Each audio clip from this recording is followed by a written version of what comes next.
Hi, everyone that's joining online. And thanks, Cecilia, for organizing everything. Um, I'm Tanushree, and welcome to our speaker for today, Reema ji. I'm going to introduce you a little bit to the audience that we have, and also just set up what this conversation is about, and then explain the format that we're going to follow for the webinar, and then we can dive right in.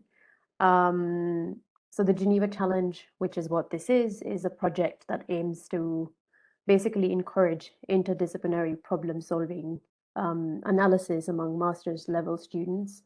And it's aimed at advancing human development within the scope of whatever is a relevant topic. So this year, students are invited to develop analysis-based proposals on the challenges of poverty reduction, and the Geneva Challenge, which is hosted by the Graduate Institute, the Geneva Graduate Institute, is launching a series of online public lectures, this being the second one, in partnership with Right Livelihood. So this collaboration provides an exclusive opportunity to interact with Right Livelihood laureates and engage in a discussion about the challenges and opportunities of sustainable development. The diverse voices and journeys of the laureates are aimed at inspiring and motivating and offering perspectives to all the students and the participants in this Geneva Challenge and the Geneva Graduate Institute community at large. So this webinar is part of this series. So welcome to everyone. Very happy to have you here as a speaker to talk to us about your experiences and different issue areas that you've been working on. Just very briefly, Reema Nanavaty is the CEO of SEVA, which is the Self-Employed Women's Association, has had a very long-running relationship with the organization that I'm sure she can elaborate on as we progress. And she's here to discuss the importance of women's empowerment for poverty reduction and how SEVA has worked for a very long time to achieve this through a combination of trade unions and cooperatives. The organization is focused on having more negotiating power for women, especially women workers, better working conditions and justice, and recognition for self-employed women on a national and an international level, cutting across different boundaries. Additionally, SEVA has worked to change restrictive policies and has created its own bank, which aims to offer women access to fair loans and to the financial market. So it's been a supreme organization. I personally myself have followed the work of SEVA for a long time, and my PhD supervisor, which is this professor, she also has researched SEVA for several years. So it's an organization that's pivotal in the subcontinent, but also as an example elsewhere. So I'm really grateful to have this opportunity to have Reema ji speak here with us. So thank you for being here. Just to explain a little bit to everyone the format, we're going to have 15 to 20 minutes briefly in the beginning where we're going to have a talk from our speaker, and then 15 to 20 minutes during which I'll follow up as a moderator with some questions. And then following that, I'm going to announce when we open up the question and answer round to the participants in this. So then we're going to have another 20 minutes or so for questions from the audiences, which I'm sure are going to be there. So that's the format. I myself, and forgot to introduce myself, but I'm a PhD candidate in international relations at the Geneva Graduate Institute, and I'm studying microfinance and how banks in Switzerland are involved in financializing credit loans in India. So that's kind of my work and what pulls me into this. But yeah, now the floor is yours. So welcome. Namaste, and thank you very much for inviting me. There cannot be possibly any other location than Geneva for me to talk about SEVA. And SEVA, the Self-Employed Women's Association. The reason is that in the past 50 years, yes, because we are celebrating our 50 years this year. We completed on the 12th of April. And almost every year, one or the other important global policy milestone is pushed further by SEVA, either at the UN Forum or at the ILO's International Labour Conference or around various tripartite and other meetings. And as the Nushriji mentioned, I think, let me start by explaining that SEVA, the Self-Employed Women's Association, is a trade union uh, of women workers in the informal economy, of now over 2 million poor women workers. Informal is not always a positive term, and therefore we also use self-employed or own account workers. As you know, 80% of the workforce in the large cities like Mumbai or Delhi or Ahmedabad, or in economies like that of India or South Africa, are in the informal sector, where there is no employer-employee relationship. These are the women who are poor and live near or below the poverty line, where their day-to-day food, clothing, and shelter are not adequate for this decent living. It is these women in 1972 who came together to form SEVA as a trade union. SEVA was formed under the auspices of a Gandhian trade union established in 1917 in Ahmedabad to organize the textile mill workers. So, what are some of the challenges of these self-employed women as workers? And let me try and explain. The first and the foremost is that these women are not even counted as workers. Their work is not seen or counted as work. And therefore, they remain outside the purview of the government policies and programs. So to give voice and visibility to the work of these women workers the is the major challenge. The second challenge is majority of the informal sector women workers work from home, and therefore also they remain invisible. So their work is not counted as work. Of course, the ILO in Geneva passed the Convention for the Home Workers in 1996, and SEVA really campaigned for almost 2 decades for that. Yet, even today, this convention has to be ratified by many of the country governments where there is a large majority of the workforce in the informal sector. Let me also share similarly the challenge of the street vendors, who contribute almost 40% to the city's economy.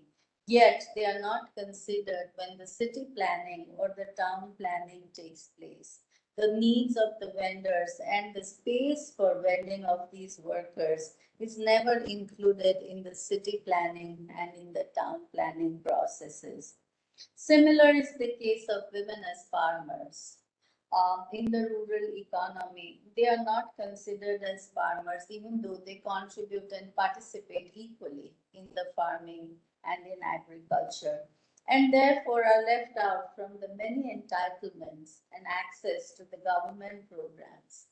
As a result, even though the credit needs of the informal sector women workers are small, and as Tanushri is studying microfinance, they are not considered creditworthy or bankable, and therefore they are pushed to private money lenders and into a vicious circle of indebtedness leading to poverty. I can go on and on. What are the challenges of the self-employed women as women per se? Being a woman, what are the challenges that they face? And even though women work for almost 18 hours of the day, and since their work is not counted as work, there is inequality in the wages.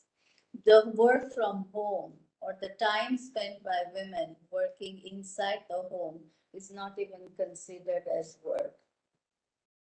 As a result, women do not own assets, whether it's land or cattle or a home or any other equipment. Again, women are not involved in the decision-making processes, be it within the family, within the trade in which the family is involved, or in the community, or in the local government bodies. And therefore, women are assetless and do not have any social protection. We also experience, therefore, that women are last to have access to food and nutrition within a family. Though women are responsible for caregiving, that is not even considered as productive work. Women, therefore, are also devoid of or do not have access to proper education or healthcare services. But it is not that, um, you know, bad. There's still a lot of hope. And this hope comes when women organize, how they are able to turn the above challenges into opportunities. And this is what we at SEVA always believe, that how you turn adversities into opportunities. And organizing is at the core. When, when women at SEVA organize and create alternative economic opportunities to increase their collective strength and bargaining power. These opportunities then take the form of cooperatives or collectives or companies owned by the women workers, the members of SEVA themselves. We at SEVA call them as the membership-based organizations of the poor. Let me bring you fast forward to the present and give a few examples of such challenges that are turned into opportunities. When SEVA started organizing the women workers in the urban areas in the city of Ahmedabad, we observed that most of our members face two major problems: lack of working capital and, and lack of asset ownership, owing to which a major portion of their meager income went towards interest on working capital and rent on trade equipments. The formal banking sector was not responsive to the special needs of these informal sector women workers, and hence SEVA set up its first cooperative, the SEVA Cooperative Bank, way back in 1974. Since then, it has been providing doorstep banking services to the poor, illiterate, self-employed women and has become a viable financial bank of the poor. The term microfinance came much, much later, but the activity of including the micro person of a society in financial services was started by SEVA Bank by recognizing the viability of their very tiny or small enterprises and by tailoring the banking norms to the needs of the poor micro producer. Today, SEVA Bank has over 200,000 shareholders, all women workers from the informal sector, and a paid up share capital of almost 200 crore Indian rupees.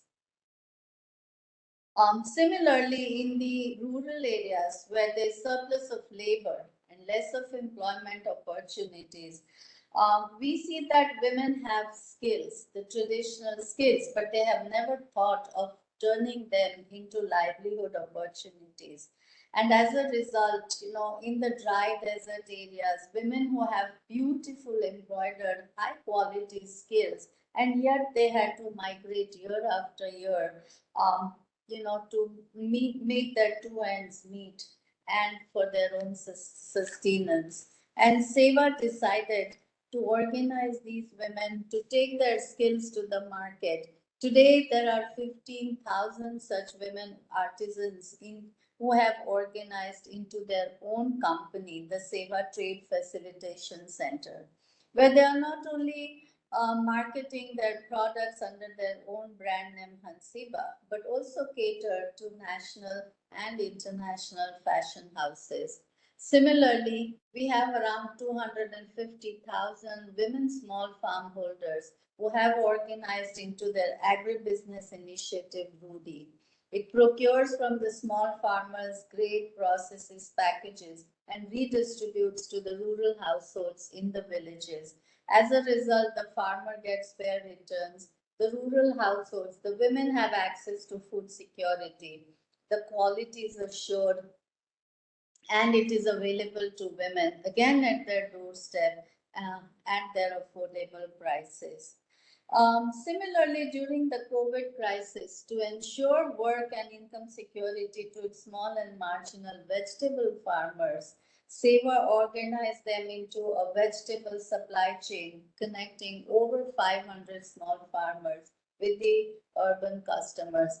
I also have examples of waste recyclers, construction workers, and so on. But let me conclude by saying that as a member of the Global Commission, ILO's Global Commission on Future of Work, I think we strongly recommended that for a decisive action on improving the quality of workers' lives, expand choices for the workers, close the gender gap, reverse the damages caused by the inequality by adopting a worker centered and a workers work centered approach to future of work, which we call it as a human centered approach to work. And SEVA as a follow-up. We are also now working on setting up a global coalition on future of workers. Only when workers survive, their work will survive.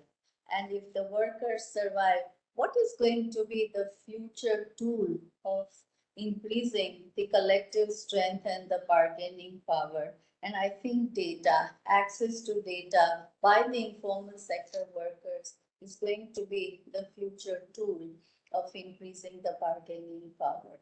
Thank you.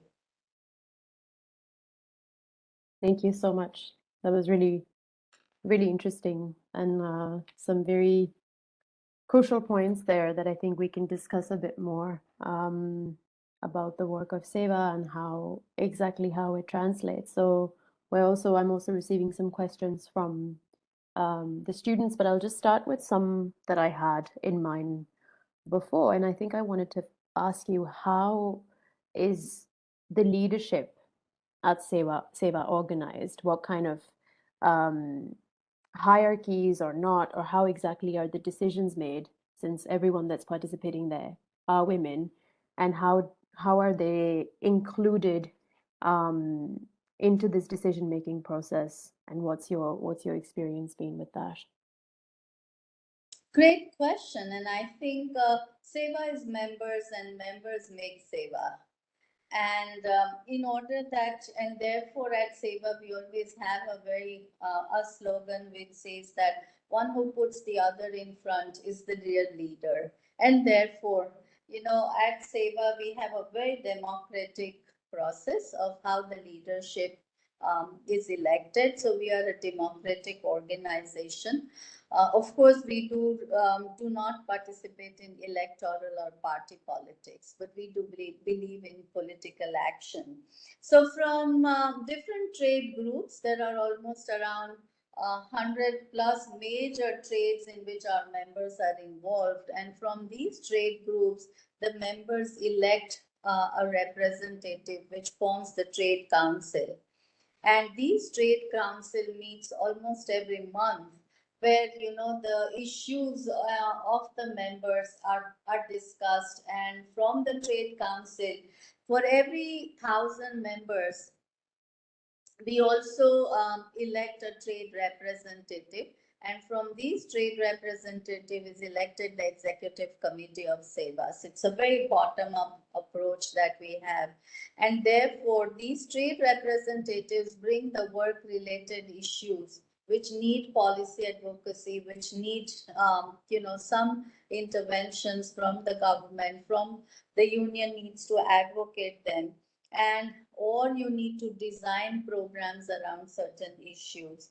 So that's how, and the highest membership in whichever trade we have, that elects the president of SEVA, and the second highest trade membership elects the vice president of SEVA. So that's how we are a very, very participatory process that we have, and the members govern the major policies and the programs of the organization. However, we also very much believe that, in order that the organization remains grounded. 80% of our organizers come from our membership, and it's only 20% are people like us who are not from the membership.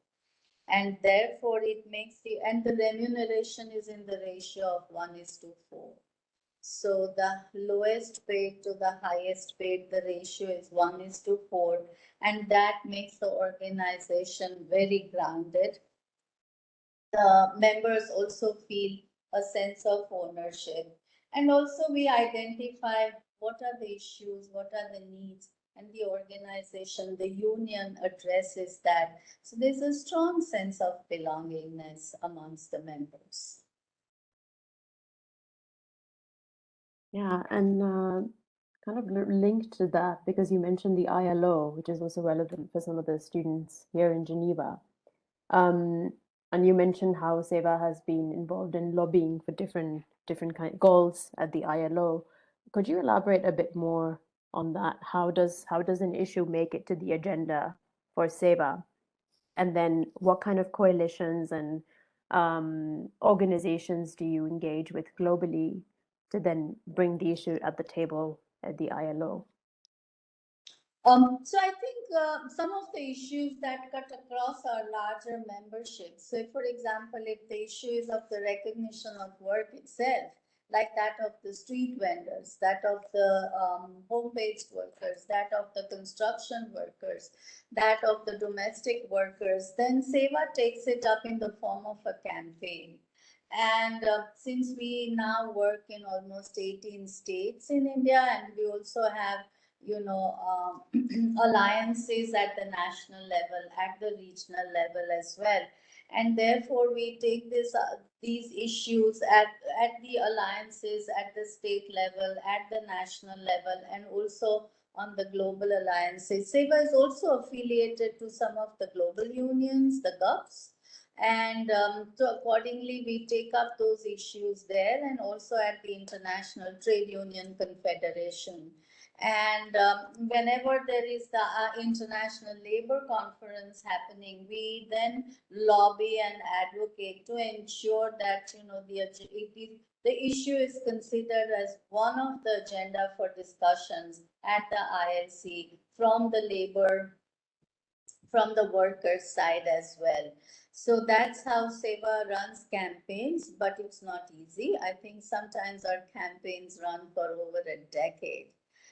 Because you have to fight against the formal sector, you have to fight against the employers, you also have to lobby with the government so that the government delegations also understand the issue. So we do a lot of action research for our policy advocacy. So it just doesn't remain anecdotal, but what the issue is backed with real statistics and data. So it becomes evidence based, and that's how we advocate. So we were successful in having a convention on the home workers way back in 1996, and for that SEVA lobbied and advocated with some of the unions in European countries like the DGB, the FNB, also in the US with the AFL-CIO. We also in the Latin American countries, also in some of the African countries, and that's how you create the workers' voice and demand. Because the issues of the poor and the women and the workers are the same, no matter wherever you are. And therefore, how do you build global alliances and coalitions to bring those issues on the table at the state governments, national governments, and internationally as well? On the issue of that, since you discussed in your talk about how different examples of how adversity and challenges were transformed into opportunities, I'm wondering what kinds of challenges you mentioned, some of the challenges that could face from the formal sector, perhaps also challenges in lobbying and advocacy with the government, but just also in the everyday functioning. Are there resistances that are kind of seen from, I don't know, maybe the families or maybe the community in other ways, and how does SEVA help in or has experience in overcoming those resistances that come with recognition of women's work? Definitely. I think, we are in a country which is still a patriarchal society. And therefore, women do face resistance at the family level, at the community level, even in the government bodies as well. But our experience shows that, when women start bringing in hard cash income, or they bring in work and income security to the family, then gradually I think the resistance from the family, sort of comes down. Second is that we at SEVA also believe that it's a family as a unit of organizing, but under women's leadership. So when we organize skill building or capacity building initiatives, it's the family that gets the opportunity, because in most of the informal sector trades, it's a family occupation, whether you see it as construction workers or as weavers, or in agriculture or in salt mining. It's a family occupation, but we ensure that it is under women's leadership. So when the licenses have to be taken, it is in the name of the women. When the tools and equipments have to be taken, it is in the name of the women. Or for very often for the home-based workers, their home is their workplace, and therefore we ensure that either it's a joint ownership in land or in the home, and that's how you overcome the resistance. And women are able to then respected and recognized, and then they are gradually able to participate in the decision making processes. Right. Linking back to the broader theme of this series, I'm wondering what you've talked throughout your discussion on about how SEVA is important for recognizing women's work, which is very important because so much of the work is just not recognized as work, and that's why not valued and not seen as labor. But more broadly, what does women's empowerment mean for the work of SEVA? And kind of linked to the theme of the Geneva Challenge, and how does that connect with alleviating or addressing poverty in a more larger sense? So let me first tell you that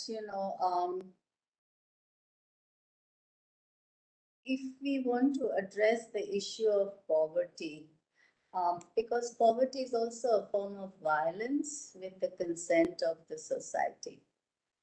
And therefore, the first and the foremost is to organize the poor and equip and enable them in their fight against poverty.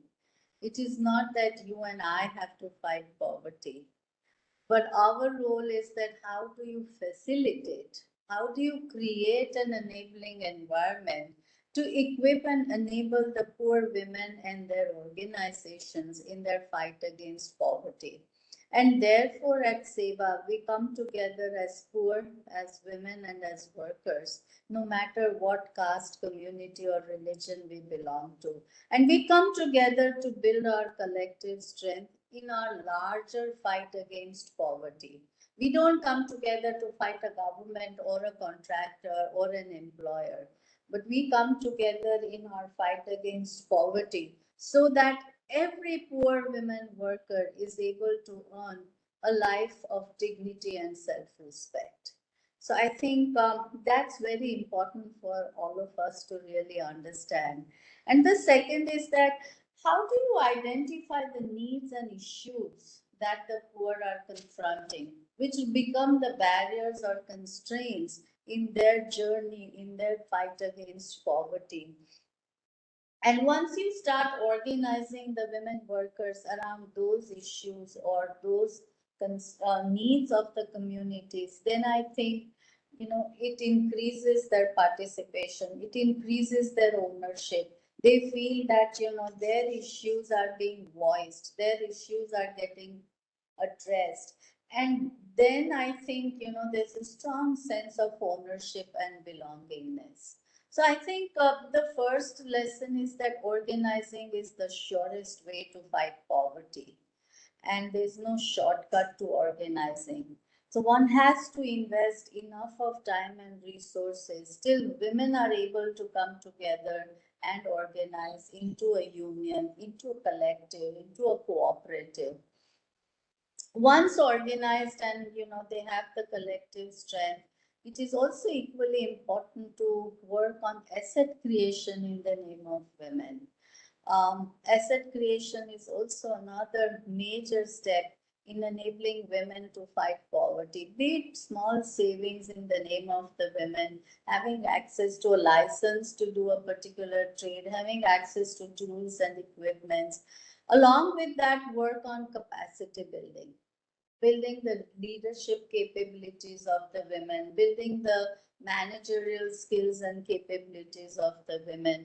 And with that, access to basic support services, which is healthcare, childcare, nutrition, and shelter. And when all these things come together, but at the pace at which the women are able to, take it, this in itself becomes an empowering process for the women. She's now able to speak up and demand in front of a village panchayat, in front of a district administrator, in front of the employer, in front of the contractor. And she now has her own identity. She's no longer seen as somebody's wife or somebody's daughter or somebody's sister. So that's how the process of empowerment begins. There's no end to empowerment. It's an iterative process. And on that, what kind of data what sorts of data does SEVA collect during a process to measure different things? For instance, the extent of empowerment, which could be along different factors that you could plug in. But what sort of data collection mechanisms are there to report and to assess how things and how projects are progressing? Great question. And I think our members call it as the full employment. When the members have full employment, which is work and income security, food security, and access to basic support services, they've given us a set of 11 questions on which we have to collect data to see that how many of your members are moving towards having full employment. So does she have regular employment or stable employment? Is her income increasing? And if it is increasing, how much is it increasing or decreasing? Does the member have access to healthcare services, childcare services? Does she have a proper roof or a proper house to stay on? Is it leading to asset building in the name of the women? Does she have opportunity for organizing or participating in different forms of organizations? Is she able to have opportunity to play leadership role? Does she have access to education? So these are the set of 11 questions, and we collect very regularly data on these 11 questions. We are now developing a mobile application so that we could have the data for all our 2.1 million members. But we also do randomized survey as well to see that how is the union providing services to its members, and is it making what kind of difference in her life and work? Great. I still have a few questions, but I think I'm actually going to open this up to the students. So they've already been asking some questions that I'm just going to ask you. I mean, if there's something here that's been covered, you could skip over that. But yeah, I'm just also letting the other participants know to now start sending in any questions that they have. Okay, so the first one is, has the work of SEVA translated into social inclusion and equality for women? So this is quite a long list of questions.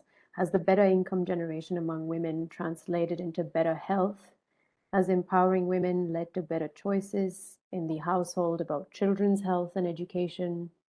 And how have men in the household responded to SEVA's empowerment work? I think some of these you already discussed, but perhaps you could respond. Sure. So I think to the first question that, once when women organize, when they have economic security, it does lead to social inclusion, because now, as I said, in my last closing sentence, that she's no longer seen as somebody's wife or somebody's daughter or somebody's daughter-in-law. She has her own identity. So very often our members say that earlier I was seen as, this one's wife or this one's daughter-in-law, but now they call me with respect as a sister. They look up to her because she brings more information into the villages, she brings more knowledge, and she's able to bring work not just for herself, but also for the men in the families. We also now see that 35 to 40% of our members are younger women, and their profiles are very different from our first generation members, and therefore their aspirations are also different. So how do you remain relevant to the younger members of SEVA? And therefore, I think the more you bring newer opportunities, the more you ensure that the service delivery of the government programs happen effectively. I think it leads to more respect and identity and recognition of a woman in the family. So we see that when she gets a loan to redeem her mortgage land, the land is now no longer only in the name of men of the family, but she becomes a joint owner of that land. Similarly, when she takes a loan to, build a house or repair or upgrade a house, we ensure that it's in the joint ownership. And that's how social inclusion. We've very often seen that, women in certain trade groups have been able to differ the marriage age as well, and therefore child marriages have been stopped, and that's how women have been able to play a big role. Definitely, when I said full employment is access to healthcare, childcare, nutrition, once women have work and income security, she definitely ensures that the family has access to healthcare, and not just healthcare, but quality healthcare. And it's not just that she spends the income only for her family's men or sons, but we ensure that, for her, for majority or for all the informal sector workers, her health is her biggest asset. And therefore, we have preventive and curative healthcare services. We focus a lot on that. And so definitely that. Of course, you become, when we say the women are empowered or they have economic security, you have better choices. You are able to make informed choices and decisions. If now I am a shareholder of the artisan company SEVA Trade Facilitation Center, it's my informed choice that do I continue to work on my field during the peak agriculture season, or I work on the embroidery. So she now have choices. But we also need to ensure that, the vulnerabilities of the workers reduce. And I think that's still a challenge. And these vulnerabilities are because of the shocks, not just the pandemic that we saw recently, but the market shocks and the climate shocks. And that's where one has to build the resilience of these women workers. So yes, when women have work and income security, economic security, she does have better choices. They are able to diversify. So with embroidery, she's able to do agriculture. She's able to also, then have a bore well of her own. She's able to have a tractor, and therefore, how can they diversify and increase their incomes as well. Their children are now able to have education. And as I was saying earlier to the last question, how have men responded?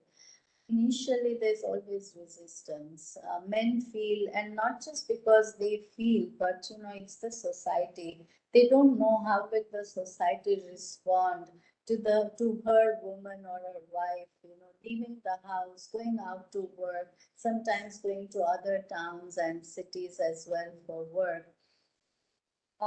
But I think when the men accompany the women, when they sit in the meetings, they listen that, oh, in these meetings, what is being discussed is about their own issues, of their trade, or how do you better improve the skills, or how do you have access to better markets. Um, or what are the new tools that the women could have access to. Then she starts bringing in regular work and income. Then gradually the men in the family and then men in the society start responding in a better way. Let me just give you a quick example. In a dry desert area where women were having the skills of embroidery, the kind of garment that I'm wearing today, I always wear what our members make. And we had big export order, but in that community there is a caste panchayat. And every time the men in the caste panchayat meet, the women have to cook for those men. The men come from 75 different villages. And now here they had an export order which had to be completed and delivered on time. So the women refused to cook this time. And so the men put a ban on women doing this work. And everything came to a grinding halt. 6 months, 9 months, and then I questioned these women that how long will you stop doing this work? And do I go and talk to the men? And then they said, no, let us deal with our problem first. And the next time the caste panchayat met, women never are allowed to go into these panchayat meetings. But three women took the courage, went to the panchayat, and questioned the men sitting there. Are you able to be feeding our families year after year? Then we will be happy to sit in the home, not do this embroidery work, not go to the markets to do the marketing of what we are doing. Why are you stopping it? It's bringing us dignity and it's feeding our children and our families. And it was then that the caste panchayat lifted the ban. So I think this is how you address the issues. It's not by confrontation, but it's by consensus. That's an important point. We have quite some questions on, I suppose, on rural agrarian activities. So I think I'll kind of summarize them in one, but there's questions of how rural and underprivileged women are educated and then motivated towards self-employment. And perhaps you could also speak to rural urban divisions and differences, distinctions, similarities in unionizing and organizing in the work of SEVA. Sure. So I think as far as the rural and the underprivileged women are concerned, and we see now, as I was saying, that the profiles of the younger women are different. While the first generation women were hardly educated, or they were maybe semi-literate, here you see that majority of the women are educated. They've also gone to colleges. Some are even doing post-graduation. And I think it is the way you see education. So we at SEVA make it very clear that you are educating oneself to become a good future citizen of the country. You are not taking education to find a job. So if I'm a farmer's daughter, how do I improve my farming so that my farm is also an enterprise for me? And how do I build my own value chain, which is with farm, on farm processing, off farm processing, and therefore there is round the year work and income for us? What kind of technology you integrate in your work? Likewise, when you are a weaver's daughter, or for that matter, a construction worker's daughter, how do I make my work much more decent and dignified? And you are not looked down on. And that's how we motivate the younger daughters, the sons and the daughters, to continue with self-employment, because there's no way that the formal sector will be able to absorb the vast majority of the informal sector and give them all jobs. So how do you bring in technology? What kind of decentralized supply chains you build so that these younger boys and girls feel that this is a decent and dignified work from them? So we have several such enterprises which are working on local decentralized supply chain in the area of renewable energy, in the area of food processing, agro processing, textiles and garmenting, into health entrepreneurs. You have women who are digital entrepreneurs, who are banking correspondents, a whole range of sectors for the educated rural young women and men as well. As far as organizing goes, I think in the urban areas, it's the rural communities who have migrated and come to the cities. And very often they work either for contractors or for the middlemen.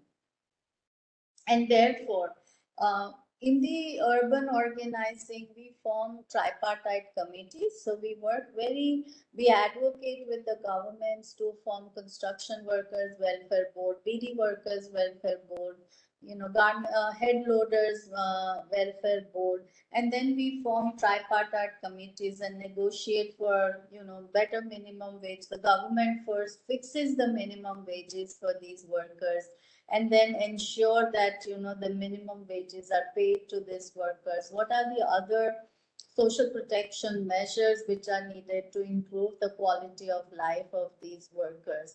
While you look at the rural areas, in the rural areas there's surplus of labor and less of employment opportunities. So a hardcore union approach does not work in the rural areas. If I started organizing the farm laborers, next day the farmer would stop calling them and bring laborers from elsewhere. And therefore, I think here you have to create alternative opportunities. Or how do you build entrepreneurs in the villages? So that's the kind of an approach, and that's how you increase the bargaining power of the rural workers. I hope I have answered your question well. So do you mean entrepreneurs that are engaged in non-agric or additional agricultural activities and not just farming, right? Okay, no, I think that answers the questions. There's another one which is about the concept of missing women in India. It says recent research is showing that the largest share of missing women are actually women above reproductive age. When labor supply also starts to slow down, does SEVA have any interventions regarding retired women and widows? So I think as far as the self-employed women are concerned, they just don't retire. Because as long as they continue working, they will continue earning. And therefore I said that her health is her biggest wealth, or her asset. And so I think we do have social protection for these women.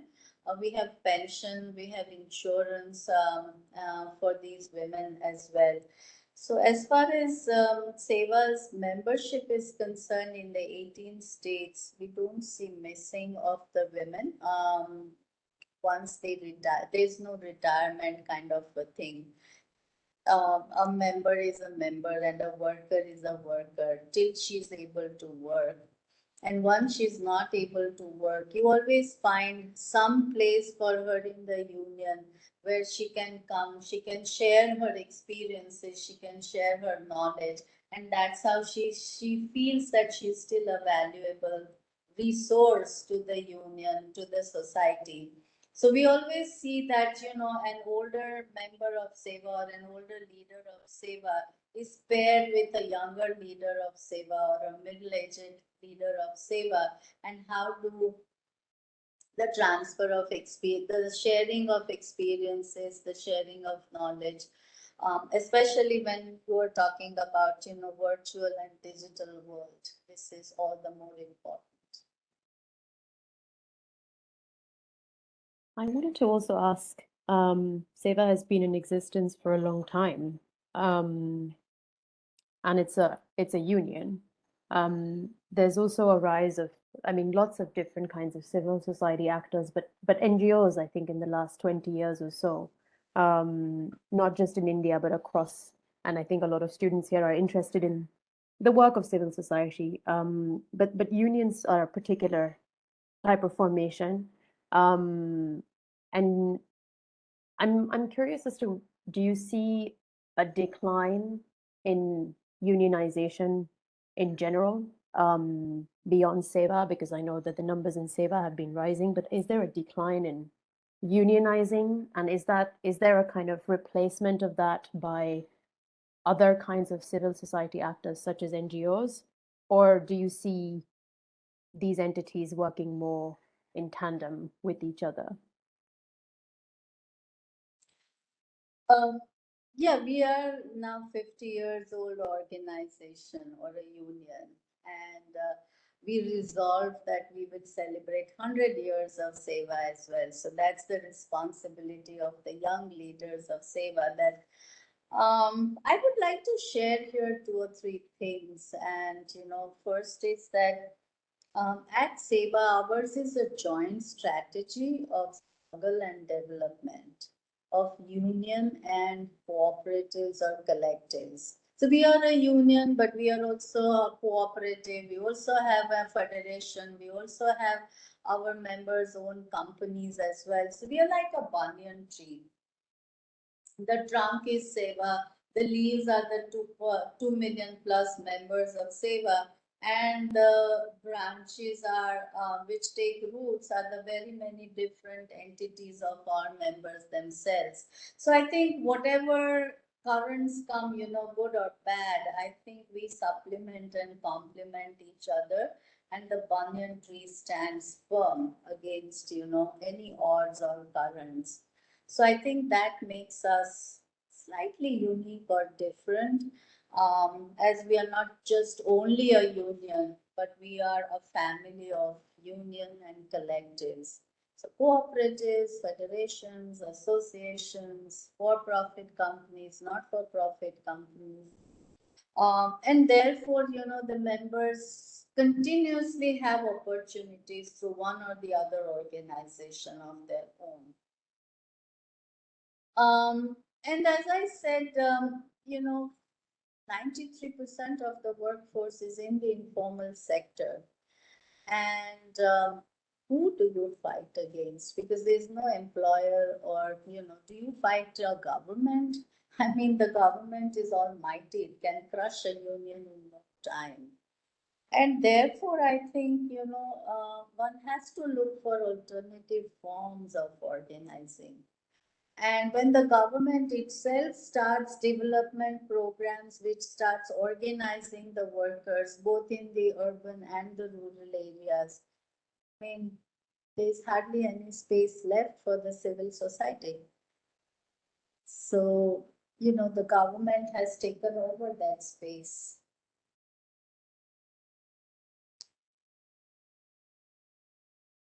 Very true. I think now we're reaching the end, but perhaps I could ask you one last question in the last few minutes. Um, Maybe let me just pick from the students. What have they asked? I'm not sure what this question exactly is speaking to, but there is one which is asking, what does SEVA mean by access to data? Is this idea inclusive of creation of data banks by women workers themselves? And what kind of data is this, and why is data so relevant for the objectives of SEVA? Great. So I think we will be ending with data and digital world as well. But I want to say here that, SEVA has remained intact and also very relevant to our members. It's purely because of our value-based organizing and the values in which SEVA very strongly believes in, which is, simplicity, truth, non-violence, equal respect to all religion. The 11 vows of Gandhiji as well. And I think that holds true for data as well, that, how do workers have access to data? What kind of data do they have access to so that they are able to, assess the effectiveness of the programs, how the programs are really improving the quality of lives of the members. They also are able to make informed choices or decisions whether they would like to partner with a particular you know, company or not, or a contractor or not, whether they would like to work on a particular government program or not. So I think data is will become the new bargaining tool, and therefore building capacity of workers on understanding data, what kind of data, from where to get that data, how to get that data, and how do you make AI bottom up, so that we have our own data bank, we do our own data analytics, convert it into our own algorithms, and then going forward to our own AI as well. Great. Thank you so much. I think this answered most of the questions that we received. But thanks a lot for such an insightful and clear conversation. Thank you for giving me the opportunity to bring the voices of this million plus women to you all. And I hope that, as our members say, that we shall overcome someday. You all will also join them in supporting sisterhood and solidarity, in brotherhood and in solidarity. We always end by singing, so we say, we shall overcome, we shall overcome, we shall overcome someday.